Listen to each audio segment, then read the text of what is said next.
शुभम करोति मंगलम। प्रभु श्री राम की कृपा आप सभी पर बनी रहे। मैं रूपाली श्रीवास्तव आप सभी का हार्दिक स्वागत करती हूँ, अभिनंदन करती हूँ मेरे YouTube channel astro solution point और रूपाली श्रीवास्तव में आप सभी को बसंत पंचमी की ढेर सारी शुभकामनाएं। माँ सरस्वती का आशीर्वाद आपके जीवन पर बरसे, आपके घर में, आपके परिवार में जो भी विद्यार्थी हैं, संगीतज्ञ हैं, गायन में रुचि रखते हैं, उनके कंठ में सरस्वती विराजे, उनके मन के अंधकार को सरस्वती दूर करे। माता सरस्वती का आशीर्वाद हम सभी के जीवन पर बना रहे, ऐसी मैं कामना करती हूँ। साथ ही साथ मैं रूपाली श्रीवास्तव मेरे संस्थान एस्ट्रो सोल्यूशन पॉइंट परिवार की तरफ से भी आप सभी को बसंत पंचमी की ढेर सारी शुभकामनाएं देती हूँ। आज हम चर्चा करेंगे कि बसंत पंचमी हम किस दिन मनाने जा रहे हैं, बसंत पंचमी का त्योहार हम क्यों मनाते हैं, और अगर हमारे जीवन में कोई समस्या चल रही है तो किस प्रकार बसंत पंचमी के दिन माँ सरस्वती को प्रसन्न कर उपायों को अपनाकर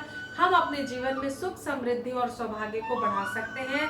तो माघ माह के शुक्ल पक्ष की पंचमी तिथि को हम बसंत पंचमी का त्योहार मनाते हैं। इसी दिन माँ सरस्वती प्रकट हुई थी और इसी दिन से बसंत ऋतु का आगमन होता है। इसीलिए कहा जाता है कि इस दिन माँ सरस्वती की पूजा अर्चना करने से उनका आशीर्वाद प्राप्त होता है। 16 फरवरी के दिन हम बसंत पंचमी का त्योहार मनाने वाले हैं। इसी दिन भगवान शिव का तिलक और सगाई भी हुई थी, इसलिए भी बसंत पंचमी का अपने आप में ही एक बड़ा महत्व है। तो मैं आपको बता दूं कि अगर आपके जीवन में किसी प्रकार की कोई प्रॉब्लम चल रही है, किसी समस्या में आप हैं, तो उसका भी समाधान आप बसंत पंचमी के दिन प्राप्त कर सकते हैं। सबसे पहले हम शुरुआत करते हैं सरस्वती माता की आराधना से। तो जो सरस्वती माता है उनको प्रसन्न करने के लिए उन्हें पीले पुष्प अर्पित करें, पीले व्यंजन बनाकर उन्हें खिलाएं। पीला जो बसंत ऋतु का जो आगमन होता है उसका रंग ही पीला होता है और माँ सरस्वती को पीला रंग अत्यंत प्रिय होता है, तभी हम हर शुभ कार्य में पीले रंग का प्रयोग करते हैं। साथ ही साथ अगर हम माता को पीले पुष्प अर्पित करते हैं, पीले व्यंजन बना के केसर डाल के उनको व्यंजन बनाकर हम उनको मीठे चावल का भोग लगाते हैं। साथ ही साथ अगर हम स्वयं भी पीले वस्त्र धारण करते हैं तो माता सरस्वती का विशेष आशीर्वाद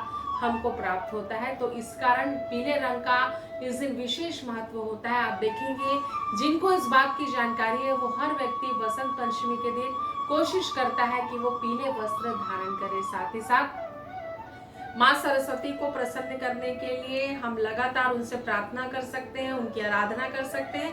अगर आपके बच्चे का मन बहुत चंचल रहता है, विचलित रहता है, पढ़ाई में उसका मन नहीं रहता, तो आप 5 हरे फल माँ सरस्वती को अर्पित करें और 11 भिखारियों को या रोगियों को वो फल दान कर दें। और यह उपाय आप लगातार करते रहें। हर शुक्रवार को कर सकते हैं, गुरुवार को कर सकते हैं। तो आप देखेंगे कि 7 से 11 शुक्रवार के बाद या गुरुवार के बाद आपके बच्चे में एक बड़ा चेंजेस आएगा और उसकी चंचलता कम हो जाएगी और उसका मन पढ़ाई में लगने लगेगा। लेकिन आप ध्यान रखें कि हम कोई भी उपाय करते हैं उसमें हमारी श्रद्धा और विश्वास का होना बहुत ज्यादा आवश्यक होता है। आप सरस्वती पूजा के समय माँ सरस्वती की एक फोटो स्थापित कर सकते हैं, उनकी मूर्ति बच्चों के स्टडी टेबल पर रख सकते हैं और उन्हें ये सिखाएं कि वो प्रतिदिन माँ सरस्वती का आशीर्वाद लेकर अपनी पढ़ाई की शुरुआत करें, अपने दिन की शुरुआत करें। इससे भी माता सरस्वती का उनको आशीर्वाद प्राप्त होगा। साथ ही साथ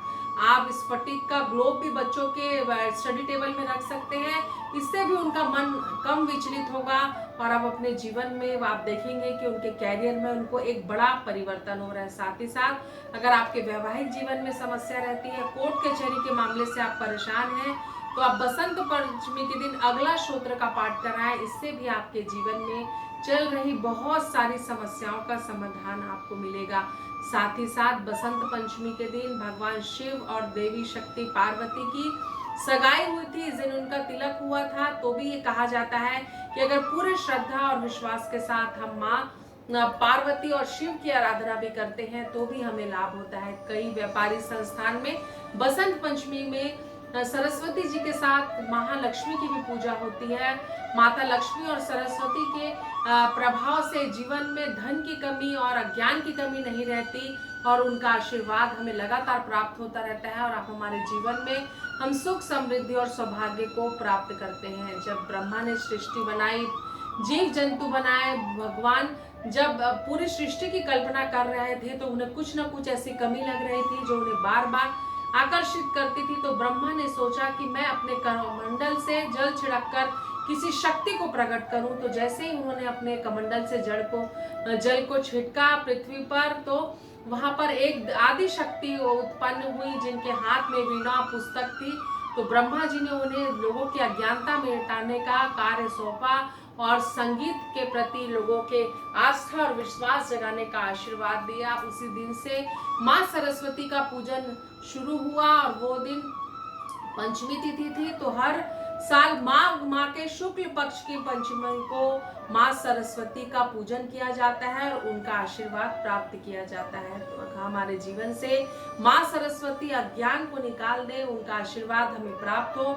हमारे घर में जितने भी स्टूडेंट हैं, व्यापारी वर्ग हो या हर व्यक्ति के जीवन में अगर अज्ञान रहता है तो वो ज्ञान रूपी जीवन में आगे नहीं बढ़ पाता। तो माँ सरस्वती हमारे जीवन से अज्ञान को, अंधकार को हर ले, अपना आशीर्वाद हम पर सभी पर बनाए, ऐसी हम उनसे प्रार्थना करते हैं और उनकी कृपा दृष्टि हम पर बनी रहे, ऐसी हम सभी मिलकर प्रार्थना करते हैं।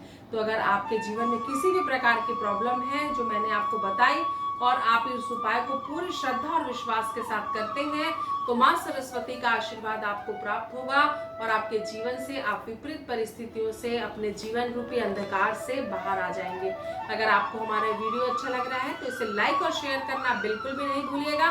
और अगर आप मुझसे पर्सनल अपॉइंटमेंट चाहते हैं तो आप स्क्रीन पर दिखाए हुए नंबरों पर कॉल कर मुझसे अपॉइंटमेंट ले सकते हैं। एक बार फिर से आप सभी का, रूपाली श्रीवास्तव का नमस्कार। साथ ही साथ हम आपके लिए प्रार्थना करते हैं कि माँ सरस्वती आपके अंधकार को ज्ञान रूपी उजाले में बदल दे और उनका आशीर्वाद आपको प्राप्त हो। नमस्कार।